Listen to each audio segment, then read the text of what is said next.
Hello, it's me, Ben Povlow from the selfhelpcompany.com, and I want to welcome you to the show and thank you for joining me today. The topic of today's show is coming from chapter 7 of the Self Help for At Risk Teens book, and it's going to cover your physical well being.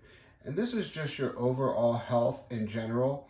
And as a young person, you may not be thinking too much of your health right now. You may feel healthy and you may think that you're always going to feel this way. And I can assure you that this is just simply not going to be the case, because as you get older, there are certain things that are going to start to hurt. There are going to be certain illnesses. There are going to be certain things that you neglect right now that are going to catch up to you as you grow older. So there's a few things that you can do to prevent these illnesses and aches and pains and things like that when you get older by what you do now. Your habits now will create the routines and the way you feel as you grow older. Basically, your habits right now are going to determine what you feel like and the shape of your health as you grow older into your younger 20s and things like that. So there's, of course, just simple stuff that you may not even realize that you're doing right now. And the first and foremost thing that can affect your overall health in so many ways is if you are smoking anything, whether it be cigarettes or vaping. Any form of smoking or vaping is going to do a lot of harm to your body that is going to affect you down the road. So if you may not realize how it's affecting you right now, you may not realize that it's doing damage on the inside of your body, but it is. So if you are smoking or vaping of any kind right now, I would highly encourage you to stop doing that, because it is hurting you in more ways than you could possibly imagine. So above and beyond just having your teeth be yellow and having bad breath, you may realize sometimes that you're out of shape, like you feel physically winded, like if you get real busy, you may start to actually feel like you're out of breath. That's a result of smoking. That's something that you can actually realize in real time. And not only that, not only the health concerns, but keep in mind the money that it costs and also the time you spend. So when I would work on jobs where I would see people going out for cigarette breaks all the time, and they would spend 15 minutes, sometimes a half an hour outside smoking. That's so much less work they're getting done. And if you are working for a job and you don't really think you care about that, that's just wrong. But if you work for yourself, think about how much time you're wasting, or think about how you could be using that time in a better way. So smoking right off the top is a way that you can take care of your physical health and your overall physical well-being, because of the way you're going to feel, and you're going to feel better. And when you feel better, you perform better and you act nicer and you're less miserable. And it's just one less bad habit you'll have to kick later if you just don't start now. So the next thing is just simply caring about your future in general. So when you're young and healthy, you just simply might not feel any effects of anything you're doing, whether it be your eating habits or your exercise routines or lack thereof. But I can assure you that caring about your future is very important, because it's what's going to create them habits and make you conscious of what's important to you long term. So like I said, little simple things like the one book that I showed you guys in the other video and in the other podcast is The Slight Edge, and it's by Jeff Olson. And in that book, they talk about the compounding effects of these slight little decisions. So if you eat a hamburger today, is it going to make you unhealthy? Probably not. If you eat a hamburger every single day for the next 1 year, are you going to feel unhealthy? Probably. So it's these slight decisions. So the decision to exercise every day over the course, you may not feel great after one day, but if you do it over the course of a year, are you going to feel healthy? Absolutely. So in contrast to that, if you neglect to exercise at all and you do nothing, you may not feel unhealthy today. But if you don't exercise ever after 1 year, you're going to feel unhealthy. So it's these slight decisions. And I'm not just telling you this because I think you need to know it. I'm telling you this from personal experience because when I was younger, I didn't have any vision for my future. I simply didn't even think I was going to live very long because when I was a teenager, growing up in Philadelphia and hanging out on the street corners, we were people were dying left and right, whether it be from drug overdoses and suicides and car accidents and everything in between. By the time I was 16, I had gone to like 10 or 15 funerals. And most of my friends were dying of these crazy situations and straight up just mostly violence. And a lot of times we just, it was just normal. It was like, oh, another one down, and things like that. And it just became normal. And we pretty much assumed that we would all just die that way. And I actually was shot at like 5 different times before I was 18 years old. And thankfully, I was never actually shot, but I was shot at for because of basically stealing, breaking into someone's car and getting shot at, buying drugs, got shot at. These things that I talk about throughout the book, and I'll talk about trouble in a later chapter. But I didn't think I was going to live very long. So I just figured I would get shot and killed like a lot of other friends I had. And I just didn't care about my future. I didn't think I would even live to be 18. So I wasn't worried about eating healthy or exercising.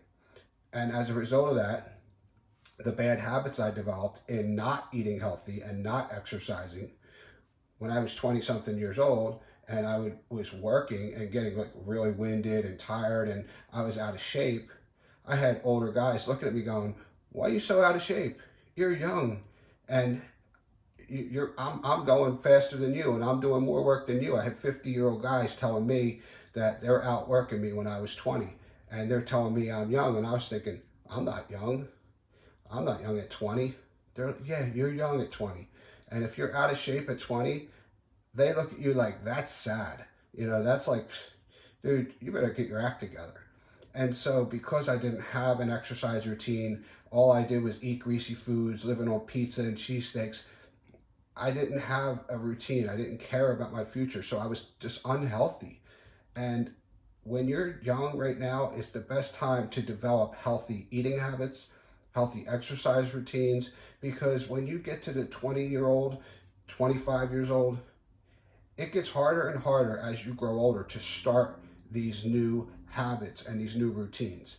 So get into the habit of eating healthier and exercising more. And it doesn't have to be a lot. It's a simple decision, like I said, whether you decide instead of eating pizza, maybe you eat some kind of a chicken wrap or a salad or something. It's slight decisions. When it comes to exercising, it's just a simple decision to maybe take a 15-minute walk instead of just sitting on the couch and watching TV all day.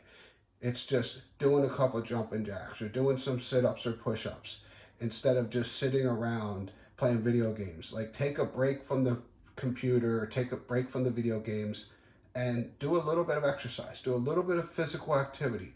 Ride your bike. Go ride your skateboard. Do something. Get out. Go walk in the park. Walk around the block. Anything to just stay physical, because especially in the world we live in today, where right now we're still amidst this coronavirus, and in a lot of places we still have certain forms of lockdowns. Like right now, I live in North Carolina, and we are still under a stay-at-home order, which has been modified several times, but we're still not fully open. So we still have a lot of restrictions on what is open and where you can go. We have a mask mandate where you have to wear a mask no matter where you go into any stores or anything like that. So I know it's hard to get out and exercise. I know it's hard to be physical right now when you're in lockdown or you're at a stay-at-home order, and especially now that most kids are doing online school, because I know my stepdaughter, she's doing online school, and there is no in the building school right now. So you're not getting out a lot right now. So you have to make a conscious effort to get out, do a little exercise. If you can't get out of the house, at least do some exercises in the house. Just like I said, jumping jacks, sit-ups, push-ups, jogging in place. I mean, anything to get your body going and to keep your muscles, moving, because if you don't use it, you lose it, they say. So your muscles, they start to just kind of wither away if you don't exercise at all. So if you have the ability to just ride your bike or take a walk around the block a couple times, that's a good habit to have. And right now, just getting out of the house, getting some fresh air, it will be really good for you. It'll help clear your mind, and a lot of other things are benefiting from you doing these exercises. It's getting the endorphins going, and it's creating all kinds of just getting fresh air versus being in your house all the time, because that also weighs on your mental health. So you don't want to start getting into this funk and somewhat of a depression of being stuck in the house all the time. So forcing yourself to get out and just get some fresh air and exercise will be good for you in a few different ways in your life. So create an exercise routine, start to make better choices and healthier choices with what you're eating. And the next thing is sleep. You have to get a certain amount of sleep. So as a teenager especially, you generally need about 8 to 10 hours of sleep, depending on how old you are. So, if you're like only 13, it's going to be different than if you're like 18. But in general, 8 to 10 hours sleep. So look it up, find out what exactly you need, but it's important to get it.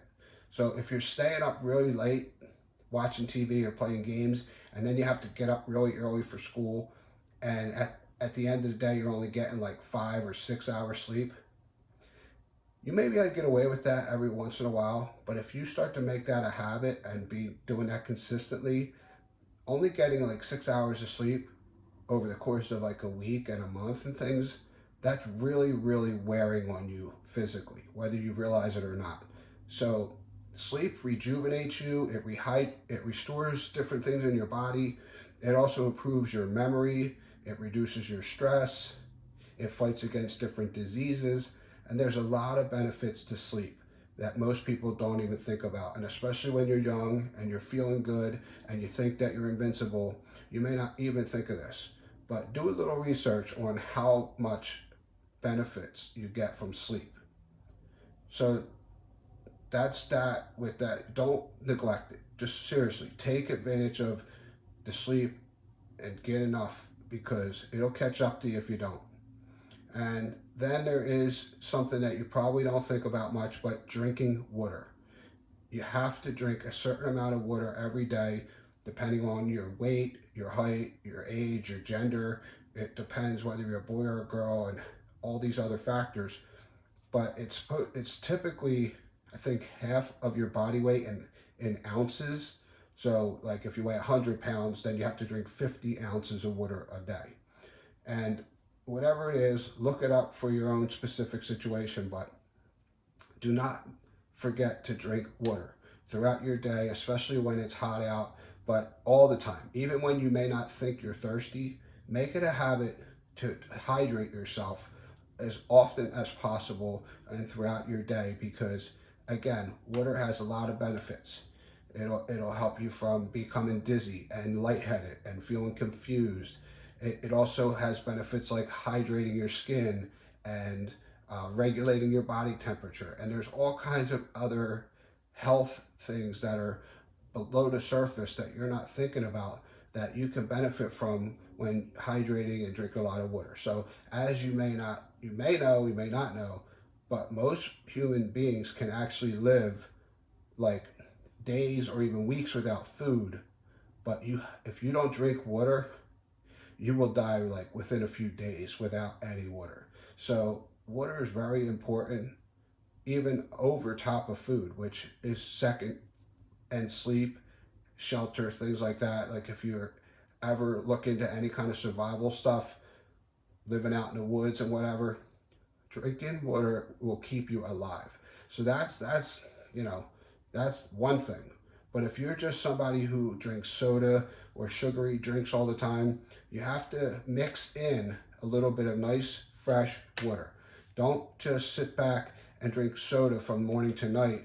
At least break it up. Do 1 soda, 1 water, 1 soda, 1 water, whatever it is, but add water into your diet and just continue to take better care of your overall health as a young person, because it will benefit you well into the future that you may not be able to realize right now. But I'm telling you from firsthand experience, it's best to start these good habits now, because the older you get, the harder it is. So I hope this was helpful for you.